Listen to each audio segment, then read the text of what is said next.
Good morning students. सो पिछली class में हमने कंप्यूटर नेटवर्किंग और computer ethics, crime and security के बारे में पढ़ लिया था, ठीक है ना। तो आपके फर्स्ट और सेकंड चैप्टर कंप्लीट हो गए थे। आज हम आपका थर्ड चैप्टर पढ़ेंगे कंप्यूटर का, ठीक है, जो कि है मोर अबाउट इंटरनेट, ठीक है। तो यानी कि हम पढ़ेंगे कि इंटरनेट के माध्यम से या इंटरनेट के थ्रू हम और क्या क्या काम कर सकते हैं, ठीक है ना। किस किस चीज़ में इंटरनेट सहायता करता है, ठीक है। तो हमारे कई सारे काम ऐसे होते हैं जो वैसे देखा जाए तो आजकल सारे काम इंटरनेट के थ्रू हो रहे हैं मोस्टली। आप घर बैठे हर काम कर सकते हो, ठीक है ना। तो इसमें से कुछ टॉपिक्स दिए गए हैं जो इंटरनेट के थ्रू जिनको आसानी से हम कर सकते हैं। जैसे ई कॉमर्स दिया गया है इसमें, ठीक है। ई कॉमर्स क्या होता है, कैसे वर्क करता है, क्यों हमारे लिए ज़रूरी है, ये सारी चीज़ें इस चैप्टर में हम पढ़ेंगे। तो स्टार्ट करने से पहले हम इसकी एक छोटी सी डेफिनेशन देख लेते हैं, ठीक है। तो जैसे लिखा है कि nowadays internet is a reliable source of entertainment and communication. It has great impact on our society, government and commerce from last some years. We have earlier studied application of internet such as email, e-card, chatting, downloading, online education, finding people etc. ठीक है। तो उन्होंने बताया कि जो internet है वो बहुत ही भरोसेमंद एक नेटवर्क होता है, ठीक है, जिससे आप एंटरटेनमेंट कर सकते हो, कम्युनिकेशन कर सकते हो, ठीक है। और जो हमारी सोसाइटी पर, गवर्नमेंट पर, ठीक है, और हमारी अर्थव्यवस्था जो बोल सकते हैं, हमारी जो व्यापार होता है उस पर बहुत ही ज़्यादा इम्पैक्ट डालता है, असर डालता है, ठीक है। और हमने इससे पहले पढ़ लिया था इंटरनेट के कई सारे एप्लीकेशन, यानी इसके जो वर्क होते थे, जैसे ईमेल हो गया। इंटरनेट के जो यूजेस थे, जैसे ईमेल में उसको यूज़ किया जाता था, ई कार्ड, चैटिंग में, डाउनलोडिंग में, ऑनलाइन एजुकेशन में, ठीक है। ऑनलाइन एजुकेशन जैसे आप अभी लॉकडाउन में यही चल रहा है, जो ऑनलाइन एजुकेशन ही चल रही है।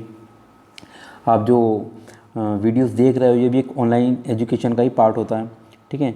फाइंडिंग पीपल, ठीक है, लोगों को सर्च करना, ठीक है। तो ये सब काम इंटरनेट के थ्रू बड़ी ही आसानी से हो जाते हैं। अब बात करते हैं हम ई कॉमर्स की। ई कॉमर्स क्या होता है? We have earlier heard the term commerce. It is involved with buying and selling a product. We can see and notice commerce all around. It may be in different forms. There are different types of people are involved with commerce. ठीक है, देखो यहाँ बताया गया है कि जो commerce होता है, कॉमर्स का मतलब क्या होता है? किसी भी चीज़ को खरीदना और किसी भी चीज़ को बेचना। यहाँ अपन शुद्ध भाषा में बोल रहे हैं तो व्यापार जो होता है, व्यापार में क्या करते हैं, किसी भी चीज़ को खरीदते हैं, किसी भी चीज़ को बेचा जाता है, ठीक है। और आप चाहे कहीं पर भी देखो, हर जगह यही आपको देखने को मिल जाएगा। आप अपने पड़ोस की जो दुकान है, शॉप है, उस पर आप सामान खरीदते हुए अपना सामान बेचता है, तो वो भी एक कॉमर्स, यानी वो भी एक व्यापार ही हुआ। भले ही छोटे लेवल पर है, लेकिन वो भी एक क्या है, व्यापार या कॉमर्स कहलाता है, ठीक है। ऐसे ही बड़े बड़े कॉमर्स होते हैं जो बड़ी बड़ी इंडस्ट्रीज़ वगैरह प्रोडक्ट को सप्लाई करती हैं, ठीक है। तो उनको बड़े लेवल पर ख़रीदा जाता है। चाहे आप कार्स ले लो, आप जो भी चीज़, कार्स हैं, कंप्यूटर्स हैं, ठीक है, बड़े बड़े इलेक्ट्रॉनिक गैजेट्स वगैरह हैं, ठीक है। तो बड़े महंगे सामान हैं, ये सब कॉमर्स के अंदर ही आता है सब कुछ। अब बात करते हैं कि यहाँ पर कई सारे लोग जो होते हैं इस व्यापार में या इस कॉमर्स में इन्वॉल्व होते हैं, ठीक है। वो लोग कौन होते हैं?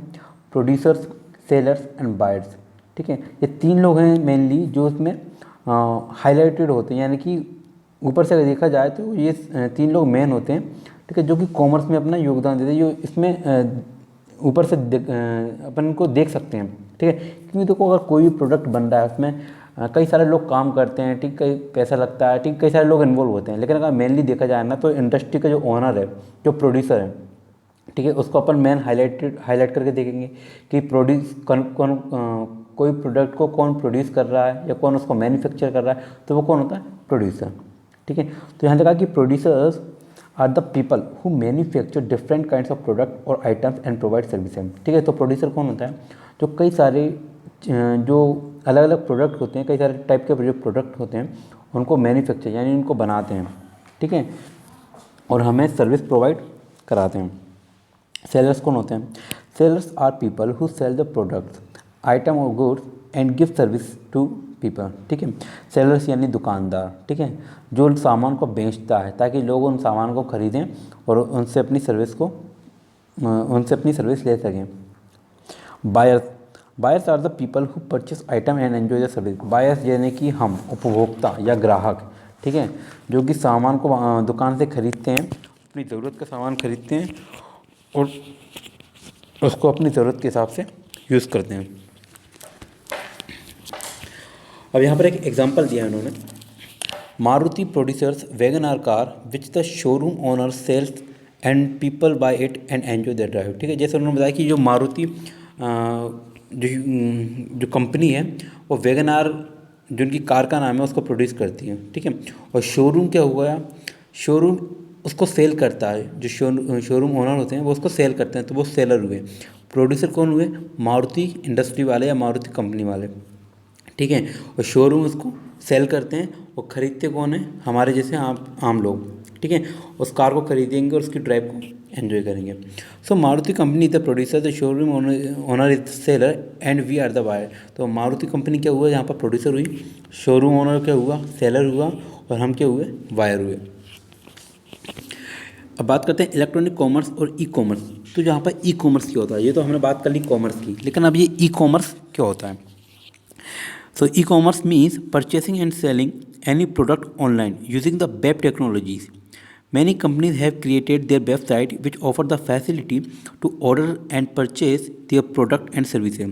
ठीक है, तो देखो अगर हम नॉर्मल कॉमर्स में क्या करते हैं या नॉर्मल व्यापार में क्या करते हैं, कोई भी चीज़ को खरीदना होता है तो हम उस दुकान के पास जाते हैं। ठीक है ना, उनको अपनी ज़रूरत की चीज़ बताते हैं, अपनी ज़रूरतें बताते हैं, और उस हिसाब से हम सामान को या प्रोडक्ट को खरीद सकते हैं। ठीक है, अब यहाँ पर ई कॉमर्स की बात आती है। ई कॉमर्स यानी इलेक्ट्रॉनिक कॉमर्स, यानी अब यहाँ पर इंटरनेट का और कंप्यूटर का या मोबाइल का या किसी भी सिस्टम का यूज़ करके चीज़ों को परचेस करते हैं। ठीक है, अब परचेस कैसे करेंगे, ठीक है, उसके लिए आपको इंटरनेट चाहिए। ठीक है, वेब टेक्नोलॉजी चाहिए। ठीक है, तो कई सारी कंपनियाँ होती हैं जिनके इंटरनेट पर अपनी वेबसाइट होती है।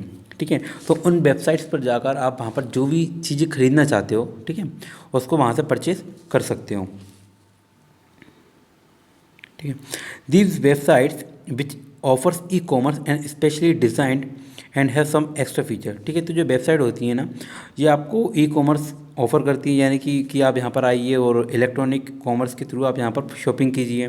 ठीक है ना, कोई भी सर्विस प्रोवाइड करा सकते हैं। ठीक है ना, जो सर्विस उनके उस क्राइटेरिया में आती हो। ठीक है, इसके अलावा कई सारे एक्स्ट्रा फीचर्स भी होते हैं। तो there are 3 modes of e commerce available at present there are. ठीक है, यहाँ पर 3 टाइप बताए गए हैं ई कॉमर्स के, जो कि हैं, फर्स्ट है आपका बिजनेस टू बिजनेस, सेकंड है business to customer, and third is digital middle man. ठीक है, तो उनको एक एक करके समझते हैं कि ये क्या होता है। तो फर्स्ट है आपका business to business, is defined as the company selling और बाइंग प्रोडक्ट्स और सर्विसेज फ्रॉम अदर कंपनी। ठीक है, अगर मान लो कोई एक कंपनी किसी दूसरी कंपनी को अपना प्रोडक्ट बेच रही है और कोई दूसरी कंपनी इस प्रोडक्ट को खरीद रही है, तो यहाँ पर कंपनी और कंपनी के बीच में कॉमर्स चल रहा है, तो इसको हम बिजनेस टू बिजनेस कॉमर्स कह सकते हैं। ठीक है, लेकिन ये ई कॉमर्स यानी टेक्नोलॉजी के थ्रू हो रहा है, इंटरनेट के थ्रू हो रहा है, तो ई कॉमर्स कहलाएगा। Business to customer can be defined as company which establishes website for its products and services.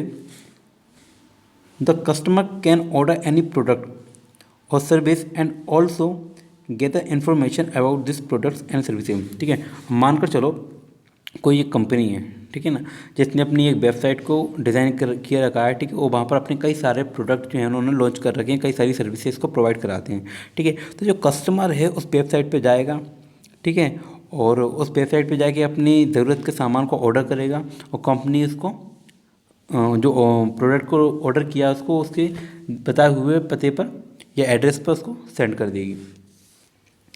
बात करते हैं थर्ड ई कॉमर्स की, जो है digital middle man. So can be defined as the company which offers information about several companies on a single website. This company gathers information from other companies about the same type of products और services. A share और commission is charges for every sale और purchase by the company hosting the website. देखो, middleman का मतलब होता है एक ऐसा व्यक्ति जो ना तो कोई प्रोडक्ट बना रहा है, ठीक है, और ना ही कोई प्रोडक्ट बेच रहा है, ठीक है ना, लेकिन इसका काम क्या होता है, काम होता है कि आपको उन सारी कंपनियों के बारे में इंफॉर्मेशन देना और उनके प्रोडक्ट के बारे में इंफॉर्मेशन देना। ठीक है, तो ये अपना एक प्लेटफॉर्म प्रोवाइड कराते हैं। जैसे इसका सबसे बड़ा एग्जांपल है अमेज़ोन। अमेज़ोन पे क्या होता है कि आपको जो भी प्रोडक्ट खरीदना है, चाहे वो कार हो, मोबाइल हो, शूज़ हों, कपड़े हों, ठीक है, हर एक प्रोडक्ट के लिए आप उस अमेज़न वेबसाइट पे जाते हो, ठीक है। वहाँ पर आप जो भी चीज़ को या जो भी आइटम को ख़रीदना है उसको वहाँ पर सर्च करते हो, ठीक है। तो अलग अलग कंपनी के कई सारे प्रोडक्ट वहाँ पर आपको दिख जाते हैं। तो आपको जिस भी कंपनी की, मान लो अगर आपको एडिडास का शूज़ चाहिए तो आप वहाँ पर एडिडास कंपनी को क्लिक करोगे, ठीक है, तो वहाँ पर सारे एडिडास कंपनी के शूज़ आ जाएंगे। अगर आपको फिला के शूज़ चाहिए, ठीक है, अगर आपको कपड़े चाहिए जिसमें आप रेंगलर का जीन्स का पैंट चाहिए, ठीक है, तो आप वहाँ पर उस कंपनी को, उस ब्रांड को सर्च करोगे, सारे ब्रांड, सारी कंपनियों के ब्रांड वहाँ पर लिस्ट में आ जाएंगे, ठीक है। और आपको जो भी ब्रांड चाहिए उस पर आप क्लिक कर सकते हो, ठीक है। तो कहने का मतलब है कि अमेज़न जो है वो एक मिडिल मैन है, यानी कि वो अपनी एक वेबसाइट पे जितनी भी कंपनीज़ हैं जिससे उनका टाई अप है, ठीक है, उन सारी कंपनियों के प्रोडक्ट को वहाँ पर शो कर रहा है, ठीक है। जो आप वहाँ पर देखोगे और उसको आप अपनी मर्ज़ी से खरीद सकते हो, ठीक है। तो ये काम किसका होता है? डिजिटल मिडिल मैन का, ठीक है। और इनको प्रॉफिट कैसे होता है? डिजिटल मिडिलमैन जो होते हैं, अगर आप उनकी साइट के थ्रू अगर आप परचेस करते हो, ठीक है, तो इसका कुछ छोटा सा परसेंटेज होता है, ठीक है, जो कि कंपनी उस प्लेटफॉर्म को प्रोवाइड कराती है, यानी कि जैसे अमेज़न हुआ, उस अमेज़न को प्रोवाइड कराती है, ठीक है। तो ऐसे ये अपना प्रॉफिट वहाँ पर गेन करते हैं। बात करते हैं एडवांटेज ऑफ ई कॉमर्स, फ़ायदे क्या हैं इसके। There are number of advantage of e commerce, few of them are as follows. जैसे फर्स्ट आपका एडवांटेज दिया है, we do not need to go to shop और शोरूम। जैसे जाहिर सी बात है, अगर आप ऑनलाइन शॉपिंग कर रहे हो तो आप घर बैठे शॉपिंग कर सकते हो, तो आपको किसी भी दुकान या किसी भी शोरूम पर जाने की कोई भी ज़रूरत नहीं है। We do not suppose to carry cash from home with fear of losing it और रॉबरी, ठीक है। अगर आप ऑनलाइन शॉपिंग कर रहे हो तो आप ऑनलाइन ही इसका पेमेंट करोगे, तो आपको कोई भी कैश ले जाने की ज़रूरत नहीं है, ठीक है। आपको ये भी डर नहीं रहेगा कि ये खो जाएंगे या फिर चोरी हो सकते हैं। We do not need to search an item manually with the help of a salesperson। अब जैसे आपने देखा होगा, जब भी आप कोई सामान खरीदने जाते हो तो आपको वो चीज़ सर्च करना पड़ती है। यहाँ पर कोई भी कपड़े हुए या फिर कोई भी प्रोडक्ट हुए, ठीक है, तो वहाँ पर सेल्स पर्सन होते हैं जो कि आपको वो प्रोडक्ट दिखाते हैं, ठीक है। तो यहाँ पर ऐसी कोई ज़रूरत नहीं पड़ेगी, क्योंकि आप खुद ही आइटम को सर्च कर सकते हो। आपको सिर्फ स्क्रीन को स्क्रॉल करना है, ठीक है, और एक ही स्क्रीन पर आप सारे आइटम को वहाँ पर सर्च कर सकते हो, और जो भी आपको पसंद आता है उसको आप परचेस कर सकते हो। देयर आर नो जियोग्राफिकल और time barriers, we can buy products from anywhere in the world, ठीक है। अब यहाँ पर कोई जियोग्राफिकल बैरियर से मतलब है कि आपको ऐसी किसी भी जगह जाने की ज़रूरत ही नहीं पड़ेगी, ठीक है। मतलब कोई दूर है, ठीक है, कोई अगर आपको मानकर चलो कोई प्रोडक्ट खरीदना जो आपके एरिया में नहीं मिलता, ठीक है ना, तो उसको खरीदने के लिए आपको दूर जाना पड़ता, हो सकता है किसी दूसरे सिटी जाना पड़ता हो या किसी दूसरे स्टेट जाना पड़े, ठीक है ना। लेकिन ऑनलाइन शॉपिंग में ऐसा कुछ नहीं करना पड़ता। आप अपने घर पर बैठकर किसी भी जगह, पूरी दुनिया के किसी भी कोने से कोई भी चीज़ को परचेज़ कर सकते हो, और यहाँ पर कोई टाइम बैरियर भी नहीं है। आप किसी भी समय, चाहे आप रात को 12 बजे भी शॉपिंग कर सकते हो। Even small industries can go global, ठीक है, छोटी छोटी जो इंडस्ट्रियाँ हैं वो भी अपने सामान को ऑल ओवर वर्ल्ड में भेज सकती हैं, उनको सेल कर सकती हैं।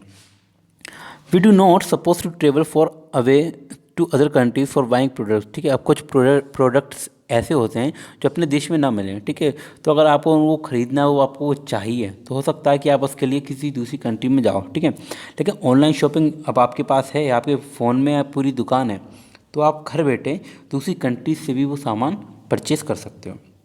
We can save time, money and effort, ठीक है। अब ऑनलाइन शॉपिंग से आप अपना समय बचा सकते हो, अपने पैसे बचा सकते हो और अपनी मेहनत भी बचा सकते हो, ठीक है।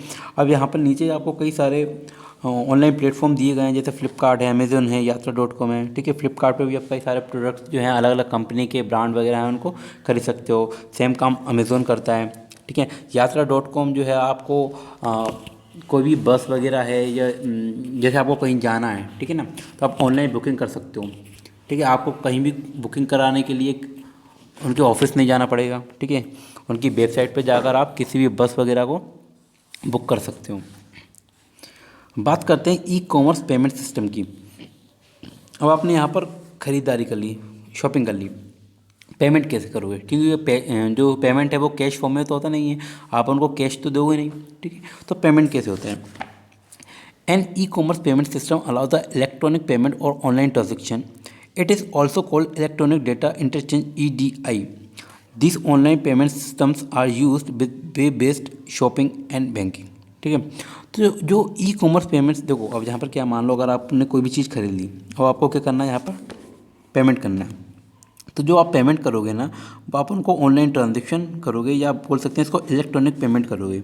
ठीक है, इसको EDI यानी कि इलेक्ट्रॉनिक डेटा इंटरचेंज कहा जाता है। ठीक है, तो जो ये जो ऑनलाइन पेमेंट सिस्टम होता है, ठीक है, ठीक है, वो उन्हीं जो इंटरनेट पर जो उनकी वेबसाइट वगैरह है, ठीक है, उनकी या फिर बोल सकते हैं कि अपन जो बैंकिंग साइट्स को यूज़ करते हैं, ठीक है, या उनकी वेबसाइट पे जो ऑप्शन होते हैं, ठीक है, उनको शॉपिंग करने के बाद जो ऑप्शन आते हैं उनके ट्रांजेक्शन के, उनके थ्रू उनको किया जाता है।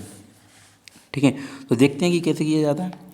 There are different payment system like traditional credit, debit and charge card. ठीक है, कई सारे यहाँ पर टाइप हैं देखो पेमेंट करने के, जैसे ट्रेडिशनल क्रेडिट हुआ कार्ड हो गया, ठीक है, डेबिट हो गया, डेबिट कार्ड हो गया, चार्ज कार्ड हो गया।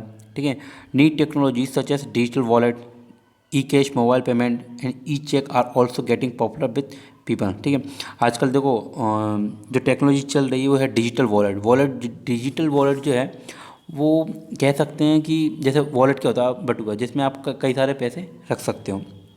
ठीक है, तो डिजिटल वॉलेट जो है वो भी एक टाइप का डिजिटल बटुआ ही है। ठीक है, जिसमें आप करेंसी या अपने जो पैसे हैं उनको डिजिटल फॉर्म में रख सकते हो। ठीक है, जैसे आपने देखा होगा पेटीएम में आप कई सारे पैसे को रख सकते हो। ठीक है, तो पेटीएम में भी एक वॉलेट होता है, ठीक है, जिसके अंदर आप पैसे रखते हो, जब भी आपको उसको पेमेंट करना होता है तो QR कोड को स्कैन करके, ठीक है, जिसके नंबर से आप उसको ट्रांसफ़र कर सकते हो। ठीक है, another form of payment system used allows third party companies to complete online transaction for you. These companies are known as payment service provider। ठीक है, अब थर्ड पार्टी का मतलब यही है कि आपको कुछ एक ऐसे प्लेटफॉर्म प्रोवाइड कराए जाते हैं, ठीक है, जो कि आपको ट्रांजेक्शन में सहायता करें, जैसे पेटीएम। ठीक है, पेटीएम की बात करते हैं, अगर आप किसी चीज़ को बाय कर रहे हो, खरीद रहे हो, ठीक है, किसी भी कंपनी से, ठीक है, तो जो पेटीएम के थ्रू आप उसको पेमेंट कर रहे हो, तो पेटीएम क्या हो गया, एक थर्ड पार्टी हो गई। ठीक है, फर्स्ट पार्टी जो बेच रही है, सेकंड पार्टी हम जो खरीद रहे हैं, और थर्ड पार्टी जो कि हमारी हेल्प कर रही है उस ऑनलाइन ट्रांजेक्शन को कंप्लीट कराने में।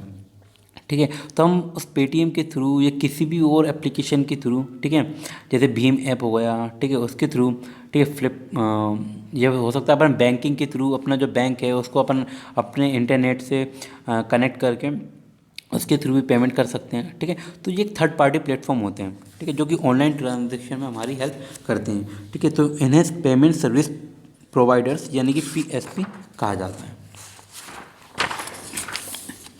From the last decade credit card have become one of the most common forms of payment for e commerce transaction. ठीक है, अभी पिछले कई सालों में जो क्रेडिट कार्ड है, ठीक है, बहुत ही कॉमन फॉर्म, एक कॉमन पेमेंट करने का, एक ई-कॉमर्स ट्रांजेक्शन करने का एक सिस्टम बन चुका है। ठीक है, यानी कि क्रेडिट कार्ड्स के थ्रू कई सारे लोग आसानी से इस ट्रांजेक्शन को कंप्लीट करते हैं। But increased security and safety measures such as use of card verification number CVN and required to detect any kind of fraud. ठीक है, लेकिन अगर देखो, अगर आप ऑनलाइन ट्रांजेक्शन कर रहे हो तो यहाँ पर आपको सिक्योरिटी भी चाहिए होगी। ठीक है ना, यानी आपको अपने ट्रांजेक्शन की सिक्योरिटी चाहिए। ठीक है, तो सिक्योरिटी के लिए कई सारी चीज़ें होती हैं। ठीक है, जैसे आपका CVN नंबर होता है, ठीक है, जब आपकी एक सिक्योरिटी का एक पार्ट होता है, ठीक है, ताकि कोई जो फ्रॉड के थ्रू आपके पैसों को वहाँ पर चुरा ना सके। ठीक है, OTP जनरेट किया जाता है। ठीक है, OTP सिस्टम भी आपने देखा होगा। ठीक है, पासवर्ड होते हैं। ठीक है, कई सारी चीज़ें होती हैं जिससे कि आपकी ऑनलाइन ट्रांजेक्शन की सिक्योरिटी को वहाँ पर प्रोवाइड कराते हैं, उसको प्रोटेक्ट किया जाता है। A smart card is also like a credit card and can transfer electronic cash to our card from our bank account। ठीक है, अब देखो यहाँ पर स्मार्ट कार्ड भी जो है क्रेडिट कार्ड की तरह ही एक ट्रांसफ़र जो कैश है उसको इलेक्ट्रॉनिक वे में उसको ट्रांसफ़र कर सकता है। हमारे जो बैंक अकाउंट होता है उससे कार्ड के थ्रू आप किसी भी उनके सामने वाले के बैंक अकाउंट में, जो जैसे हम सामान खरीद रहे हैं, परचेस कर रहे हैं, उसके बैंक अकाउंट में हम उसको ट्रांसफ़र कर सकते हैं, या उसका जो डिजिटल वॉलेट होता है उसमें भी ट्रांसफ़र कर सकते हैं। And we can then use our card at various retailers and on the internet. A popular smart card version is Visa smart card. ठीक है, इसके अलावा कई सारे अलग अलग कार्ड भी देखने को मिलते हैं जिनको हम इंटरनेट के थ्रू, ठीक है, यूज़ कर सकते हैं पेमेंट करने के लिए, ठीक है। आज के टाइम में जो स्मार्ट कार्ड बहुत पॉपुलर है, ठीक है, वो है वीज़ा स्मार्ट कार्ड, ठीक है, जिसके थ्रू आप कहीं पर भी किसी भी देश में किसी भी सिटी किसी भी मतलब ऑल ओवर वर्ल्ड में उस वीज़ा कार्ड के थ्रू आप कहीं से भी उसको पेमेंट कर सकते हैं, ठीक है। तो ये आपकी कुछ ई कॉमर्स से रिलेटेड कुछ चीज़ हो गई। नेक्स्ट क्लास में हम देखेंगे कि ई कॉमर्स साइट्स और उनकी एथिक्स क्या होती हैं, ऑनलाइन शॉपिंग को कैसे किया जाता है, ठीक है, किन वेबसाइट्स के थ्रू किया जाता है, ठीक है, और आगे का जितना भी पोर्शन होगा वो हम नेक्स्ट क्लास में डिस्कस करेंगे। Thank you.